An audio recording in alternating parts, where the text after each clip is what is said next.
বিসমিল্লাহির রহমানির রহিম। আমরা আগাম যে রমজানের একটা প্রস্তুতিমূলক, সেই প্রস্তুতিমূলক হিসেবে শরবত কিভাবে বানানো হবে সেটার একটু আমি এই ভাইয়ের কাছে জানতে চাবো, এটার রেসিপিটা কেমন হবে। আসসালামু আলাইকুম। ওয়ালাইকুম আসসালাম রহমতুল্লাহ। এখানে কি করতেছেন এটা?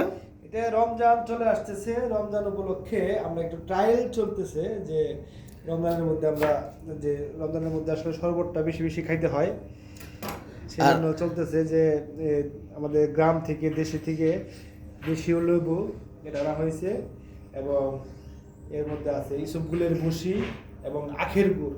এটা ট্রায়াল ভার্সন চলতেছে যে মানে রমজানের আগে আমরা একটু খাই, শরবতটা খাই, তারপরে রমজানটাকে উপলব্ধি করি। আমার মনে হয় কি এই আগে থেকে আমরা যারা এই যে ধামরা এমনি এলাকার বা মির্জাপুর এই এলাকার, আমরা সাধারণত অন্তপক্ষে এই শরবতটা আমরা ন্যাচারাল জিনিসটাই আমরা সাধারণত খেয়ে থাকি। হ্যাঁ, আমরা এই যে আপনার লেবু, ইসবগুলের ভুসি আর হচ্ছে আখের গুড়, এর উপরে তো শরবত আর কোনোটা হতে পারে না। ম্যাঙ্গো জুসি বলুক বা অন্য কোনো শরবতই বলুক, এর উপরে আর হতে পারে না। এটাই হলো বেস্ট। সারাদিনের ক্লান্তি এটা থেকেই দূর হয়ে যায়।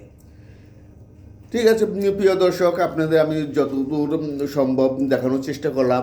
আর এই শরবত জিনিসটা বাংলাদেশের প্রায় শতকরা 99% মানুষই এই লেবু, আখের গুড়ের শরবত, ইসবগুলের শরবত এগুলো সাধারণত পছন্দ করে থাকে।